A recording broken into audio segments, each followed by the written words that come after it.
Hey there, y'all. Peter Barclay here, host of True North Sports Talk Podcast, your go-to podcast for all things Canadian sports and beyond from around the world.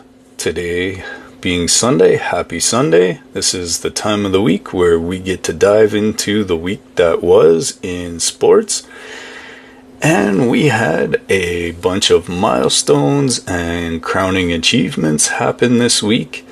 We're going to take a look at those. We're going to get into them. We are going to look at a sport we don't cover a whole lot on the podcast here, but we do from time to time. And we're going to look at tennis. There was big news on that front in Canada this week. We're going to take a look at some baseball legends, one who had his number retired, one who's breaking records, and these are things that have taken place on the diamond this week, and they were definitely history being made. Our own team up here north of the border, the Blue Jays, made some history this week, so we'll talk about that. We're going to break down each one of these things in detail. And we're going to end it off with a serious, critical look at the last two games from the Toronto Blue Jays. And even just some other things recently that have been concerning. We're going to start off with Victoria Mboko and her victory at the National Bank Open. We're going to talk about Ichiro Suzuki and the retirement of his number by the Mariners. The Blue Jays had a historic run to start off the week in Colorado, and it came to a crashing halt Friday night in Los Angeles.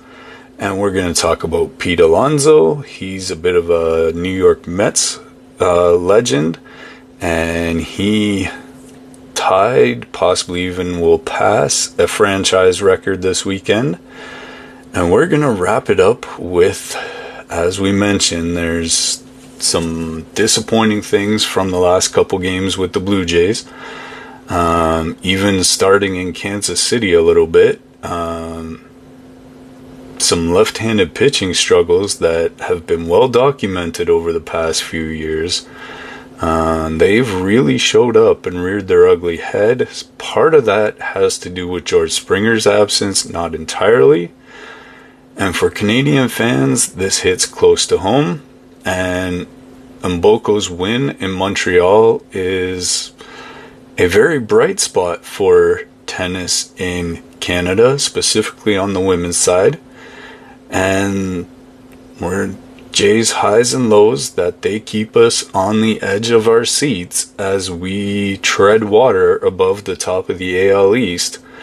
And we got to keep those winning ways going, as Cito always used to say. Win the series. You're not going to win every game. We're going to look at the stats, the stories, the implications. We're going to talk about question marks that some of these moments have. We're going to talk about how important guys like Ichiro are, and all of that kind of stuff.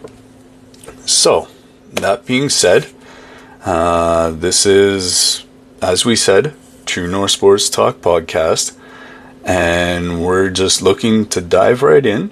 We'll get started. Hopefully you have something, either a chilled beverage, a warm one like mine. Join us for the next half hour or so as we talk sports in general, but Canadian sports more specifically. As mentioned, we are going to start off with a story that has pretty much all of Canada buzzing right now. I know, as a person who doesn't watch a lot of tennis, I really wanted to watch this match, although it started at a time I wasn't able to, but 18-year-old Victoria Mboko, she's from Burlington, Ontario, won the finals of the National Bank Open in Montreal on August 7th by defeating Naomi Osaka, who is ranked really high in the world. She's from Japan, 2-6, 6-4, 6-1 in a thrilling 3-set finals at the IGA Stadium. And this wasn't just any win. Not only was it Mboko's first WTA win in her career, it makes her the third Canadian to win the tournament in the Open era, joining Bianca Andreescu in 2019 and Faye Urban in 1969. So this isn't a normal thing at this point. She was a wild card entrant. In the world, she's ranked 333rd at the start of 2025.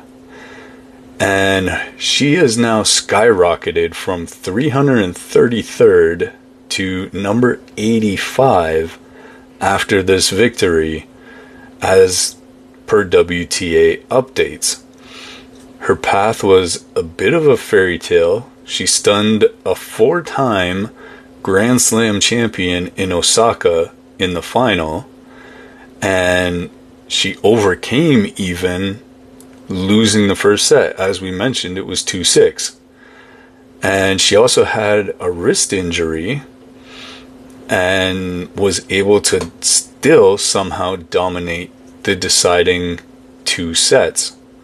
En route, she defeated top seeds like Coco Gauff, Elena Rybakina, and Sophie Kanin, showcasing her powerful baseline game. And the thing that really, I think, made the difference for her was her mental toughness. She was just in another world of focus during this tournament. Her stats tell the tale. She won 72% of first serve points in the final, and she converted 5 of 8 break points. And if you know anything about tennis, that's a really big number. And that's just showing from tournament data. Post-match, she gave credit to the home crowd of $12,000 people for her energy, saying that playing in Canada really fueled her. And she did an interview with CBC after the match. This milestone is massive for Canadian tennis. Mboko is a product of Tennis Canada's development program and really represents the next generation that comes along after Bianca Andreescu, Leylah Fernandez. She's now won $1.5 million in prize money, and she catapulted 1,000 ranking points into the top 100, which hasn't been done in a while by a Canadian player. And that gives her potential seeding at the US Open, which is starting in a couple of weeks on August 25th. So if you're a fan of Victoria Mboko, that's one of the next times you'll get to catch her in action. So let's be critical though. Her ranking jump is pretty dramatic. The trick for her is going to be sustaining it against consistent top 10 players. Will it be the real test?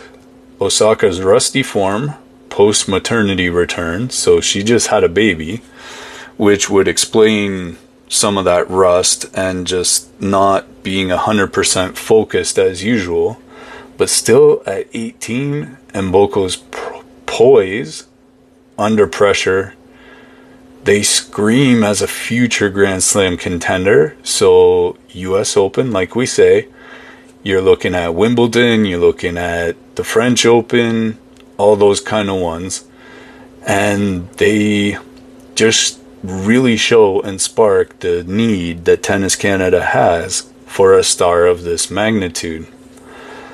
All right, let's shift things over to baseball, as a legend was immortalized this week. Yes, we are talking Ichiro Suzuki. He had his number 51 retired by the Seattle Mariners on August 9th during a pregame ceremony at T-Mobile Park before a game against the Tampa Bay Rays. This honor to a lot of baseball fans is a long time coming. it comes on the heels of him this year being inducted into the Baseball Hall of Fame in Cooperstown, where he received 98.7% of the vote as first ballot inductee, as per MLB.com. Now, if anyone is deserving of that, it is definitely Ichiro. The Mariners announced that a statue will be commissioned for Ichiro, and that brings him to joining legends from Seattle. You can probably guess the first one is Ken Griffey Jr., his number 24, and another Seattle legend, Edgar Martinez, his number 11, in the team's retired numbers club. Ichiro's career stats are staggering. This is just in the major leagues alone. 3,089 hits. He had another 1,278 in Japan for a total of 4,367. A career 311 average, 10 straight 200 hit seasons from 2001 to 2010, an MVP in 2001 with 242 hits, 56 steals, and in Seattle 2001 to 2012, 2018 and 19, he amassed 2,533 hits, and that is the most in franchise history as per ESPN.com.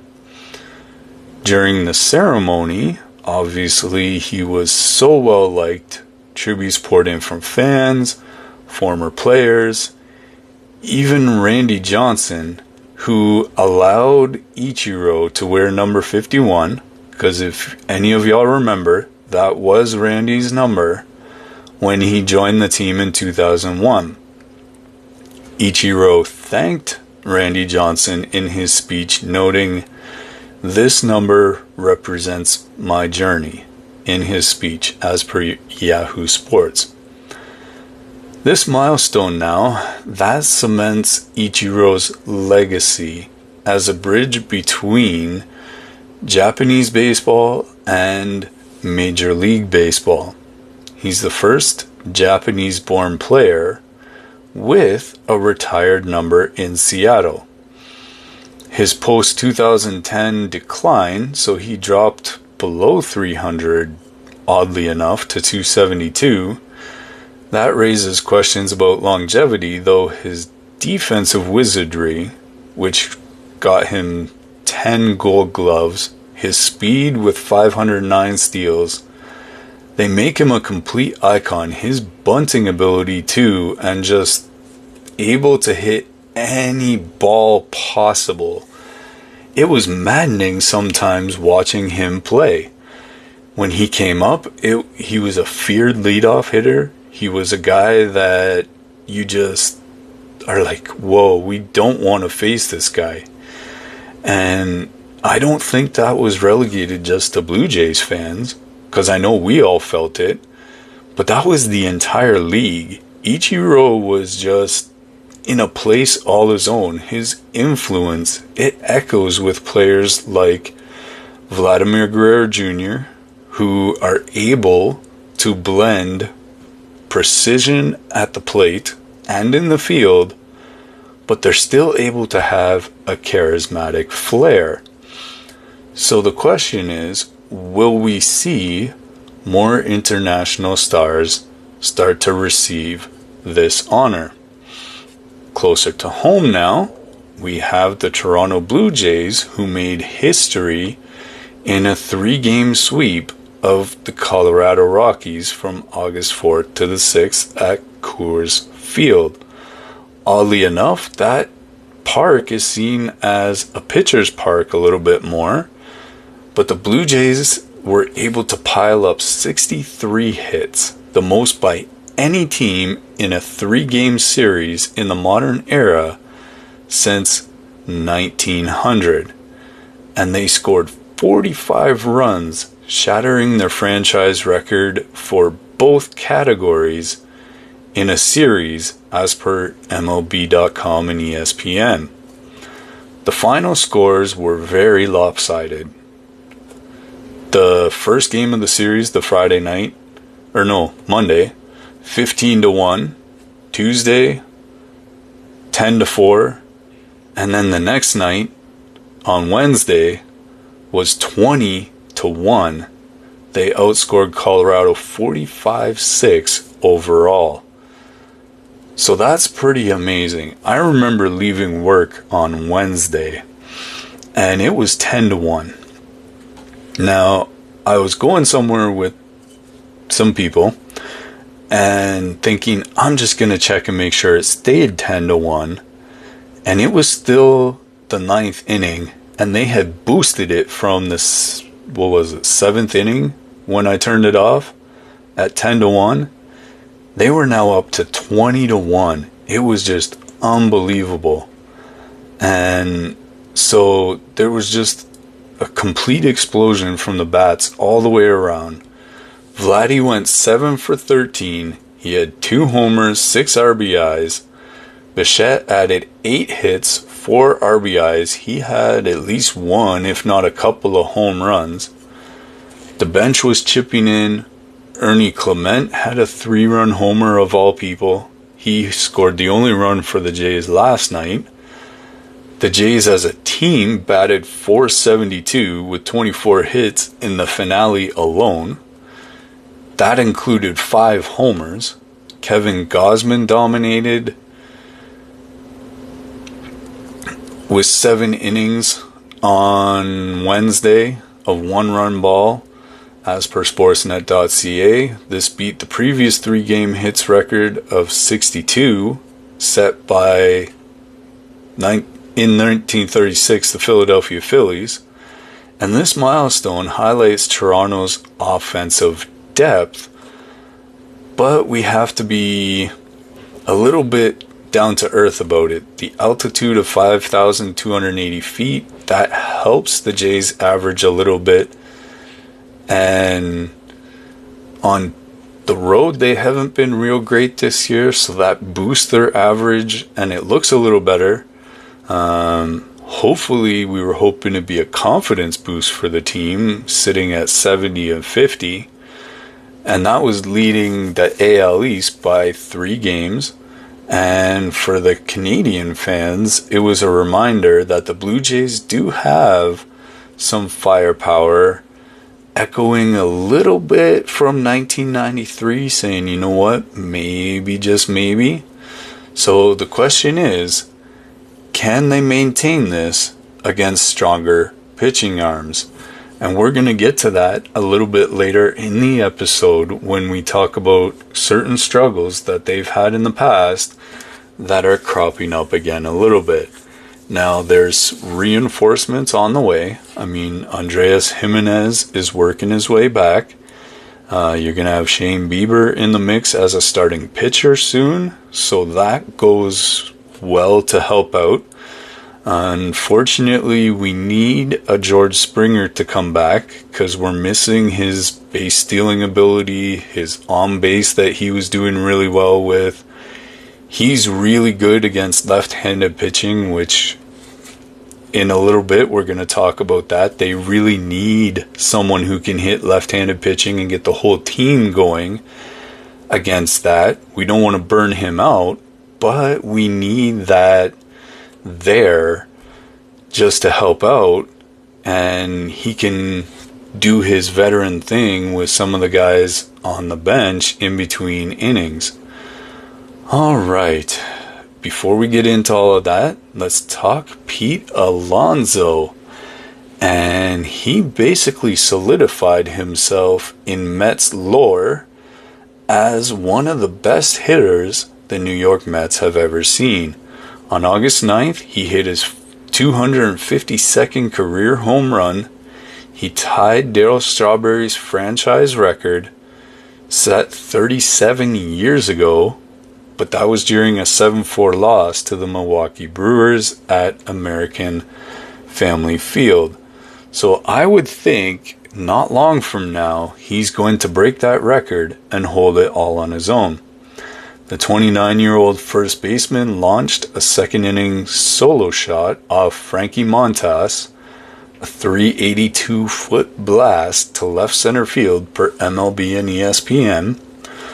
Alonso, in his 7th season, reached the mark in 1,045 games fewer, or he got there faster, than Strawberry's 1,109, and he's hitting 240, 331, and 459 a slash line with 32 home runs this year.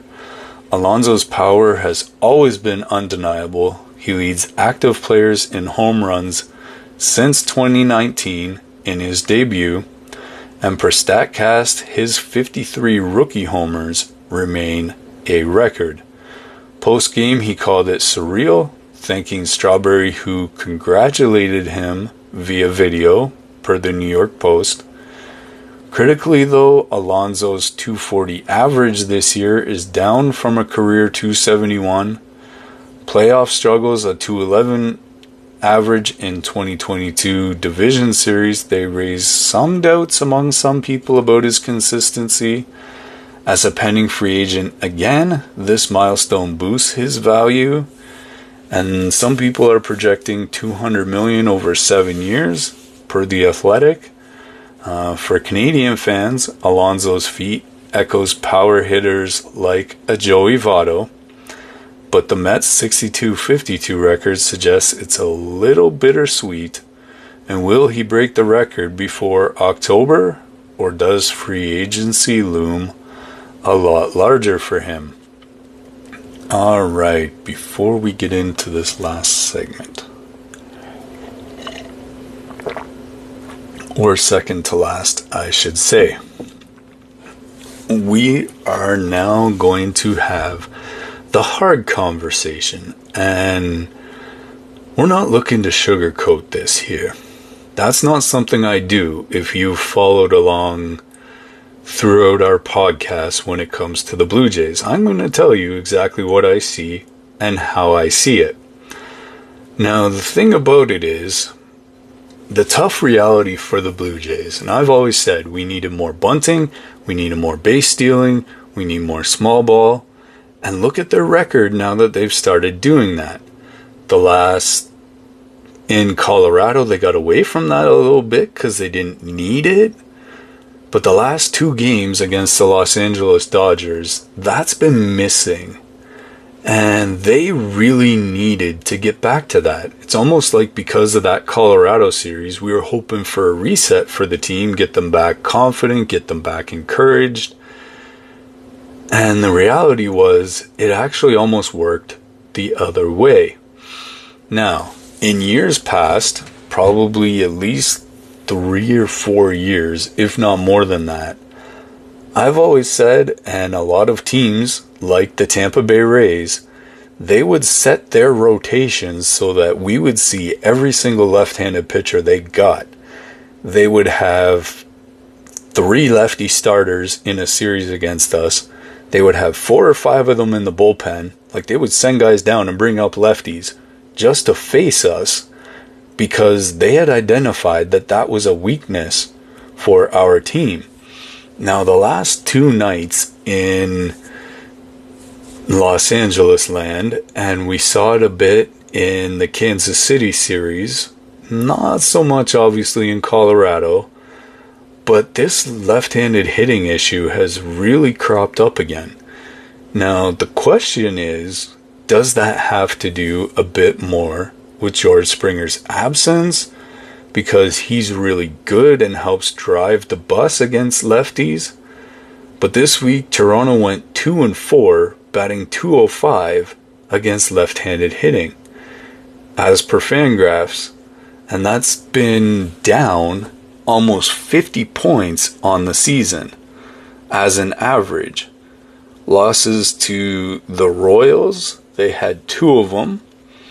Saw them manage just 5 hits off of Cole Ragans, who's a lefty with a 3.20 ERA.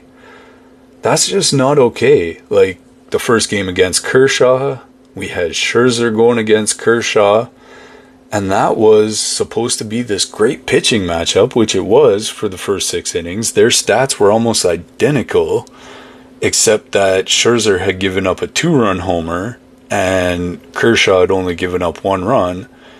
And then when it got to the bullpen, they had nothing left. Now, last night, they were facing Blake Snell, and again, they just couldn't get anything going until Ernie Clement hit a home run off of the bullpen, and it was just too little too late by then because Bassett pitched fairly well, and then the bullpen, for whatever reason, either they're just tired, I don't know, but they couldn't get out of, what was it, the 7th or the 6th inning. They gave up 6 runs. It's untenable right now. So the question will be, what do they do with Shane Bieber coming back? Do they bring in Alek Manoah? When's Bowden Francis coming back? Are these pieces they could use in the bullpen to try and shore up some things? We've even heard rumblings that their rookie sensation, Trey Savage, has started pitching out of the bullpen. Are they going to use him in a role like that? Who knows? Springer's absence seems to be a key from the offensive side here. I mean, he is 35 years old. He's been out since July 28th with concussion issues, and he got hit in the head by a pitch. He was placed on the 7-day injured list as of August 1st. He's progressing.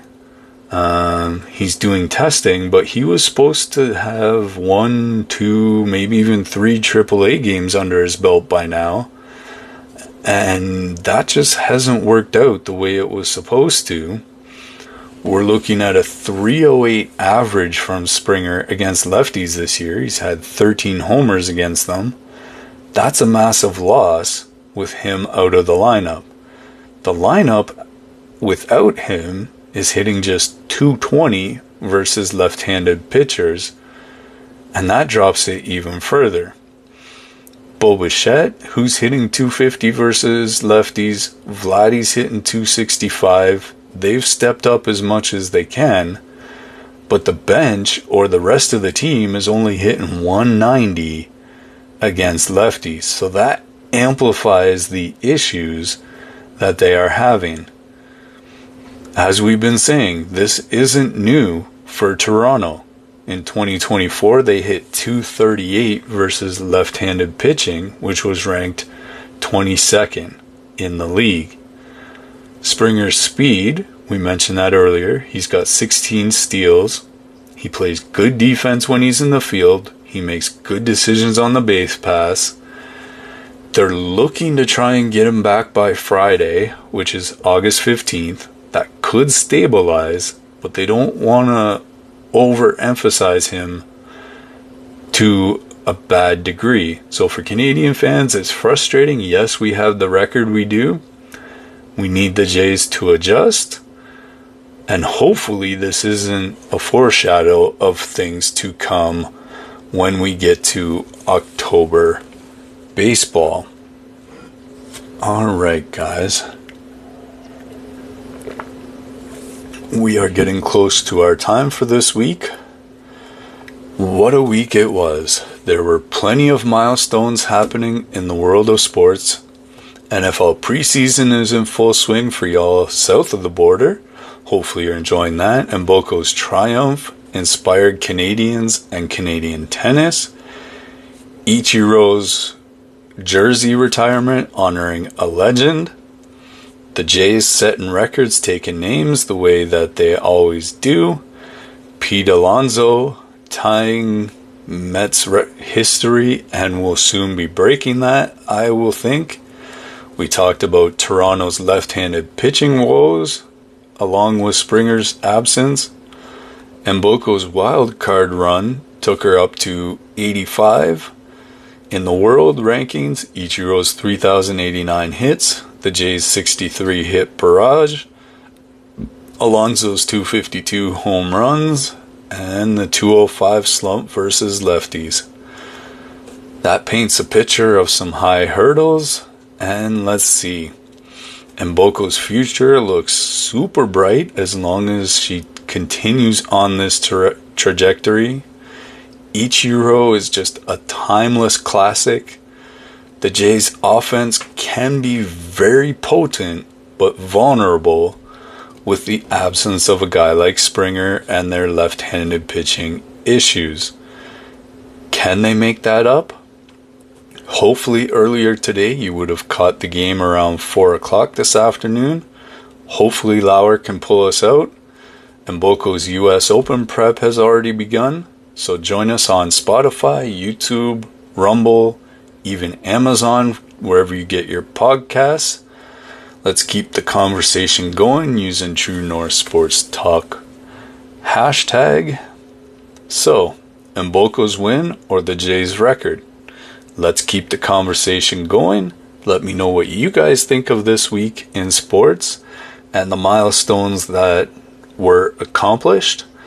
As always, up here north of the border in Canada, we love our sports.